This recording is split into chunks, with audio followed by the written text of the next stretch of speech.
Graça e paz, família de Deus, capítulo 3 do livro de Atos. Temos uma lição bem interessante aqui para podermos analisar e vamos analisar aqui a vida de um pouco da vida de dois personagens citados nesse capítulo. Primeiro, a vida do apóstolo Paulo, que enviado junto com Barnabé para fazer a vontade de Deus, o texto diz que ele chegou em uma cidade, se aproximou de uma sinagoga e foi dada a ele a oportunidade de falar. Então, Paulo ele anunciou o Evangelho, falou do plano de Deus, citando algumas partes do Antigo Testamento, as profecias messiânicas, tudo aquilo que ele poderia citar naquele momento, que era show adequado, até chegar no momento de Jesus, nas coisas que ele aprendeu com o Senhor, que ele ouviu falar do Senhor, que nós encontramos aqui no Evangelho, onde nós temos no Novo Testamento. No entanto, Paulo cita duas vezes Davi nesse texto.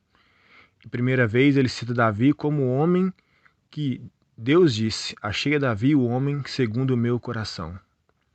Como pode Davi, talvez você até mesmo já pensou a respeito disso, como pode Davi ser um homem segundo o coração de Deus, tendo pecado tanto? Talvez se na nossa comunidade de fé tivéssemos duas pessoas, assim como Davi e Saul, e com os mesmos pecados, certamente talvez o que seria excluído da nossa comunidade seria Davi. E Saul, de alguma forma, permaneceria no mesmo lugar. No entanto, aquele que perdeu o reinado foi Saul e não Davi. Paulo fala que Deus achou Davi o homem segundo o seu coração, que executaria toda a vontade de Deus. O diferencial de Davi é que ele era um homem que fazia a vontade de Deus.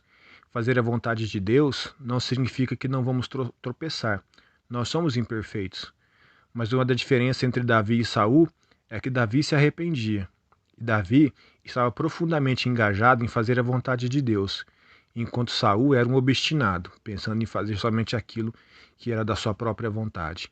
Davi tinha como principal razão para a sua vida fazer a vontade do Senhor, e por isso foi chamado homem segundo o coração de Deus. Ele errou sim, como todos nós erramos, mas nós precisamos avaliar o quanto os planos de Deus estão em primeiro lugar e o quanto estamos nos dedicando em fazer a vontade de Deus. Paulo também diz a respeito de Davi que depois de fazer a vontade de Deus, ele morreu e foi sepultado. Duas citações a respeito de Davi, e nas duas citando que ele fazia a vontade de Deus e fez a vontade do Senhor. Será que poderíamos deixar esse legado? Alguém a falar a nosso respeito no futuro? Dizer que fizemos a vontade de Deus?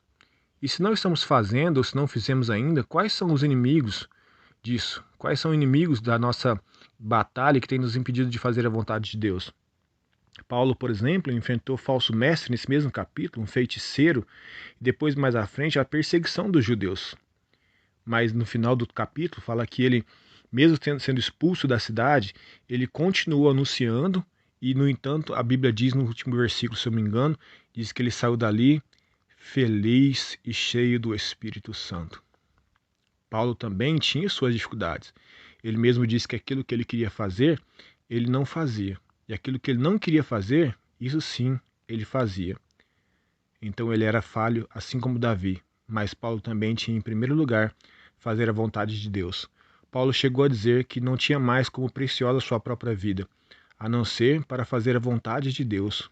O propósito principal da vida de Paulo era fazer a vontade do Senhor. Paulo também chama a atenção daqueles judeus que ouviram sua mensagem e decidiram seguir ao Senhor. Ele diz e exortou esse povo a perseverar na graça de Deus. Aqui nós encontramos o segredo do sucesso de Paulo e o segredo do sucesso de Davi. Afinal, Paulo ouviu do Senhor: a minha graça te basta. Você vai tropeçar, você vai errar, mas se você tiver no seu coração o desejo de fazer a minha vontade, eu serei contigo. E isso é o suficiente para você. O seu coração, estando no reino de Deus, voltado para as coisas do reino de Deus, o Senhor certamente te colocará de pé sempre que você cair e tropeçar. E assim foi com Davi. Mesmo quando pecava, se arrependia, se voltava ao Senhor. Ele mesmo disse no Salmo 51, Senhor, não retires de mim o teu espírito. Davi experimentou e expressou o arrependimento profundo diante do Senhor, porque ele sabia que o desejo do coração dele era fazer a vontade de Deus. No entanto, ele sabia que ele era perfeito e não queria se afastar do Senhor nem dos planos do Senhor para a sua vida. Por isso foi chamado homem segundo o coração de Deus. E por isso Paulo foi tão bem sucedido também no seu ministério e na sua jornada. E nós também precisamos assim o ser bem-sucedidos, cheios do Espírito Santo, cheios de alegria, perseverantes, homens e mulheres segundo o coração de Deus, que fazem a vontade do Pai e têm o reino de Deus em primeiro lugar. E assim é o desejo de Deus para nossas vidas, tanto para a minha vida quanto para a sua vida. E certamente, se nós nos submetermos a Ele, Ele nos ajudará e nos dará força para vencermos toda e qualquer adversidade que tente nos impedir de fazer a sua vontade. Eu gostaria de orar por nós nesse momento, amém?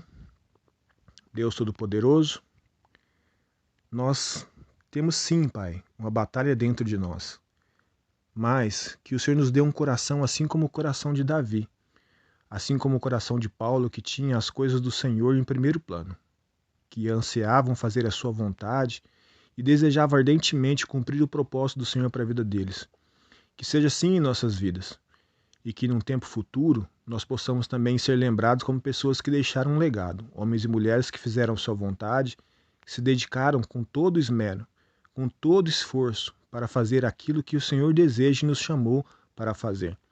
E assim possamos impactar a nossa geração, que possamos assim fazer discípulos que também desejem fazer a sua vontade. Para isso somos dependentes do Teu Espírito Santo. Assim como Davi disse, depois de ter pecado, Senhor, não retire de mim o Teu Espírito.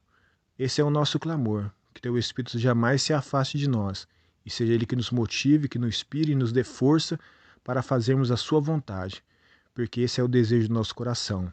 Sabemos que não é fácil, que existe uma luta dentro de nós, mas o Senhor estando conosco, certamente seremos vencedores. Que o Senhor possa abençoar grandemente as pessoas que estão ouvindo essa oração, que ouviram essa mensagem, e que levante homens e mulheres segundo o seu coração para fazer toda a sua vontade. E que no momento em que vier as dificuldades, os tropeços e as batalhas, o Senhor diga a eles sempre: a minha graça te basta. Em nome de Jesus. Deus abençoe a sua vida. Compartilhe essa mensagem com as pessoas que você ama, em nome de Jesus.